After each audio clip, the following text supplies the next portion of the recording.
What's going on, YouTube? Metal Complex here, and today I've got a really special knife review slash knife overview to do with you guys. Why is it special? Because the wait time on these guys is pretty substantial, and I honestly never thought that I would be able to get my hands on one for the channel. But thanks to a generous viewer, I did. This is the North Arm Knives Skaha 2. I'm sure a lot of you guys are probably already very familiar with this knife. It has gained some pretty serious traction in terms of popularity here lately. This knife was provided for review by Mr. Lavender Pants 86 on Instagram. He's a great guy. Give him a follow. If for no other reason, because his name is Lavender Pants, that just makes me laugh every single time. Thank you so much. I really appreciate that. Guys, if you are new to my channel, or you just recently, or you've been around for a long time, I guess what I'm trying to say, I do have a Patreon, and at some of the lower tiers, I do offer stickers, such as my Metal Complex logo sticker and my Metal Knight helmet sticker. Also, at all tiers, even the $1 tier, I offer once a week Patreon exclusive content where we do some pretty cool stuff. If you'd like to find out what that's all about, you can follow the link down in my description to my Patreon. Have a look around, and then if you'd like to support me, you can join any tier. Any tier, I will give you a shout out. So if you'd like me to plug your Instagram or your YouTube channel or say something funny or ridiculous, no problem. As long as it's appropriate for YouTube, I have no problem with that. The support would absolutely mean the world to me. Anyways, let's go ahead and get a measurement on this little guy. Actually, he's not little. It's a fairly large knife. Overall length coming in at 7.75 inches. I was dead convinced this was going to be an 8-inch knife. And you guys know I don't do the measurements before I start to sort of experience a knife, because I don't want to create any sort of bias or, for or against the knife in my head while I'm experiencing it. So I don't do these measurements until we actually get to the video. From tip to scale, on the blade length, you're looking at just shy of 3.5 inches, probably 3.3, 3.4. Cutting edge, you're looking at just shy of 3.25, probably 3.2, maybe 3 point something like that. It's very, it looks like, this to me looks like 8 inches, 3.5 inch blade, 3.25 inch cutting edge, but it's actually a little bit smaller than that. And we'll get to why that's impressive here. Let's do some size comparisons. Up against the Ontario Rat Model 1, the Rat 1 is coming in at 8.6 inches overall. So you can see there in terms of handle height, blade height, we're looking at fairly the same. It's just the overall length that's actually coming in. The Skaha is coming in a little bit shorter. How about up against the Spyderco PM2? Spyderco PM2 coming in a little bit longer at 8.3 inches overall. How about up against the Benchmade Griptilian, or in this case, the Ritter Hogue? Ritter Hogue is coming in at 8 inches overall. And how about up against the, actually, you know what? Should stop there. This is a good size comparison. I feel this knife to me just feels like a little bit, it's a trimmed down Griptilian-y style blade. Or style knife with a flipper tab. That's kind of what it is in my mind, or close to anyway. How about up against the Benchmade Bug Out? You can see there the Bug Out, surprisingly a pretty darn good size comparison. Itself coming in coming in at 7.5 inches overall, and last but not least, the Spyderco Para 3. Para 3 coming in at 7.25 inches overall. How's the action on this guy? It's phenomenal. Nearly drop shut action. It's very smooth. I imagine some people actually do have ones with drop shut action. Obviously there's some attention to the surface on the inside there. There's one area where the blade's trying to get past, and then once it gets past it, it's nearly almost drop shut. Let me emphasize this. It is ridiculously smooth. Ridiculously smooth. You have a very thin blade, right? So the blade is not overly massive. And it's one of those knives where the blade is so light and so thin that achieving that type of action, both in terms of deployment and, where the blade sort of just falls back down to the handle, it's really impressive. This is obviously a very well-tuned knife. It feels very crisp, feels very deliberate, makes me feel like the people who are making it know what they're doing. And by the way, that's John and Mike from Skaha Knives. These are made in Canada. They're a father and son team. Just did a quick looked at their website, to kind of take a look at the wait times and things like that. We'll get into that, but really cool. Let's go ahead and weigh this guy, and we're actually going to shut this off and turn it back on. This thing's been a little fruity lately, so there we go. An unsurprising 3.07 ounces. That's awesome. What we have here is G10 and then countersunk liners there on the inside. You can see that is what is essentially allowing this knife to be lightweight, is that we don't have liners that are coming all the way out to the lips. We've got fairly thin or reasonably sized G10 and then a thin blade stock. Let's go ahead and actually, I'll give you a measurement of that blade stock here real quick. Go ahead and zero that out. There we go. Blade stock is coming in. Oh boy, look at that. Very, very thin blade stock there. That is going to absolutely help the blade perform the way that it was intended. So what do we have for materials here? It's like I was saying, we do have nicely contoured G10. This particular one is in OD green, though I believe they have many choices. I've seen red, blue, black. I'm sure that they come in a multitude of different colors. Then for the blade, we have a perfectly flat ground drop point blade that has these lines that kind of make me think of the lines on the Norseman. Really, really cool. I'm not sure if those have a functional, if there's something functional behind those lines. I'm not 100% sure. I'm sure people are wondering, can you feel them? Ever so slightly. Those lines are not they're not sticking up enough to the point where if you were to cut into something that the material would catch on them, or if you were to cut food, it's going to get caught in the grooves. No, it's that you can see them, and it's because of I would imagine the mirror polishing or the slight mirror polishing that's on the blade. It's not quite full mirror polish, but this is a very high polished blade, and it really brings those lines out. I like them. I like this look a lot. I think this really, really looks nice. It has a, it's a very straightforward looking sort of tool knife, but at the same time, it just has this really nice, handsome look about it. I just really like it. You can see there the light reflecting in different ways as we turn it around. Fully flat ground blade with absolutely nothing in the cutting path. This makes me think this knife would be fantastic. Like if I was gonna go camping and I was gonna bring a folding knife with me, this would probably be very nearly my first choice, if not my first choice. That is a very simple blade. It deploys readily. All the edges are nicely knocked down. I could see myself doing some food prep with this knife and a number of other tasks. If I was going to need a thin blade to make some kindling for a fire or something like that. I'm not an expert camper or anything, but this is just it's a very straightforward blade. There's not a lot going on, and there's really nothing on the blade to slow you down. For whatever it is that you're going to be doing.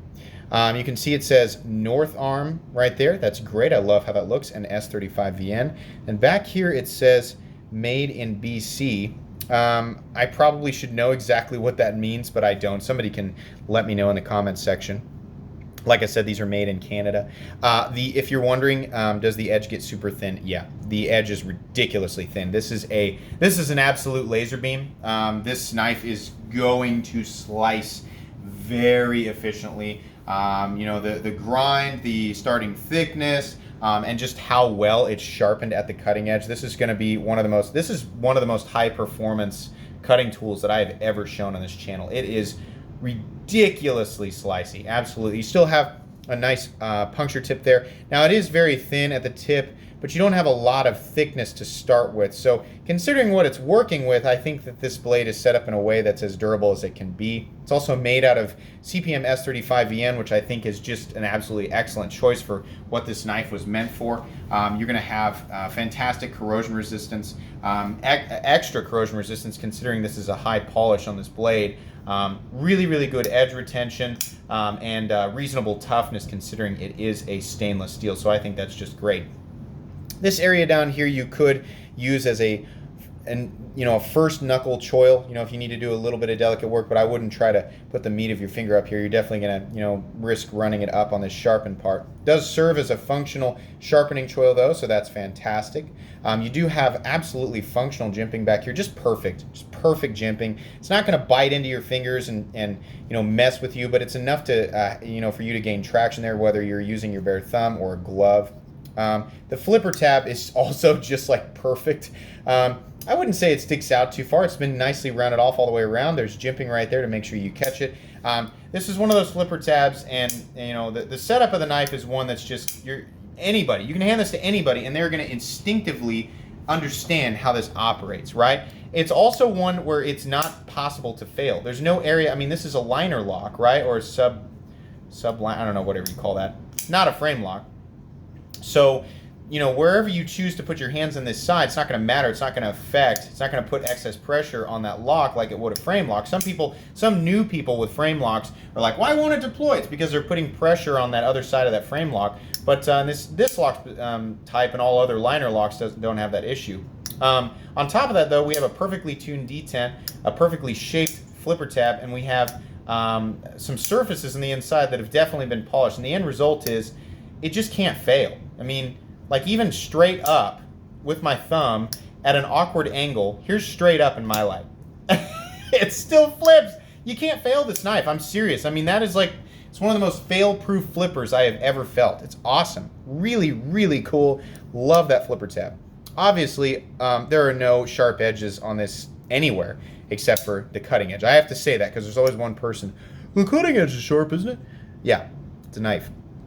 So all the way around, the edges are definitely nicely rounded off. This is this is full-on contouring. This is rounding all the way around. It's so smooth, so comfortable, but at the same time, the lines are in exactly the right place. This little scallop here, this little access point that you have to the liner lock is, you know, gives obviously convenient access to the liner lock itself, but at the same time, it just, your finger just locks right in there. The meat of my index finger just locks right in there. The handle shape is very simple, but it's obviously made for the human hand. This is very comfortable. The slight swell they have in the scales back here, they just meet my palm and they're just perfect. I love that. Moving down here, well, let's talk about the pivot and the scale screws. Get out my handy dandy WIA bit selector, and of course my WIA magnetic driver. Two very inexpensive items that are just awesome for knife maintenance. You can find both of them down there in the description if you'd like to pick them up for yourself, as well as a lot of the knives that I talk about and show on the channel every single day, whether they're expensive or inexpensive. Everything is categorized. If you're looking for Spyderco, Benchmade, ZT, or some budget knives, a lot of other brands, it's all down there in the description. Feel free to take a look and scratch whatever itch needs to be scratched. I'm going to guess that all of these are at least T8. Let's take a look here. So the pivot might actually be a T9. Let's take a look at a T9. I love this. I seriously love this little driver. It's awesome. Ooh, you know what, guys? I think the pivot might be a T10. I'm sure you guys are thinking, well, why don't you check this before you do the video? I don't know. Some people like to watch me screw around with this. Some people don't. Yeah, that's a T10. And I think the body screws are probably T9. Well, might help if I get my thumb out of the way. There's T9. Nope, I think they're going to be T8. So here's T8. Go about this as slow as possible. Yeah, T8. Okay, so sorry about that. T10 on the pivot and T8 on the body screws. I think that's excellent. You know, obviously, optimally, in my opinion, we would have all the exact same size hardware, which is why I always call for just T8 across the board. But a T10 pivot and T8 body screws, that is just fine with me. That's fantastic. Thank you, you guys at North Arm Knives, for not doing T6 on the body screws. That is excellent. That's so great. I love that. Nice little lanyard hole there. Very straightforward and simple. You can get some 550 through there. Some nice, simple standoffs there doing their job. What I like is how minimal the amount of parts are. We have the pivot, 2 body screws on this side, 2 standoffs, and 2 body screws on this side. That's great. I mean, I've talked about that before, that in a design like this, that really minimizes the amount of parts that you're looking at, and the parts that are on it are very durable. So I like that. Moving over to the other side, we do have, of course, much the same as the front, except we have a pocket clip, a nice, simple wire pocket clip. I keep saying this. I'm like, I've said before that I don't like the wire clip, and then all of a sudden there's all these models that I'm experiencing that have the wire clip where I'm like, you know what, that makes sense, or I really like it on that knife, right? And I don't know if I'm conforming if I'm jumping on the bandwagon or if I actually do think that, but I'll say this, on the Skaha 2, this type of clip makes sense. I mean, this is a very high quality, very precision made cutting tool that at the same time is not doing anything to be like, look at me. I mean, yeah, the polish on the blade, okay, but you're getting excess corrosion resistance from that, you know? And so what I'm saying is this wire clip is sort of in the category, or I would categorize it as a minimalist pocket clip on a nearly minimalist designed knife. So yeah, it looks great and it goes with it. And you know what? I can't argue with the function of this. It might hang a little bit, I'm not going to call it shallow carry, but maybe it should have just been a little bit higher. I don't know. Maybe I don't know what I'm talking about. I don't mind that much the knife sticking out of my pants. It would be even nicer if it was like this, you know? But it does its job. I mean, my goodness, do these wire clips do a great job. They are perhaps the easiest to get in and out of your pants, and that's important. At the end of the day, this is an object that's meant to be pulled, deployed, used, then retracted and put away with as few hangups as possible.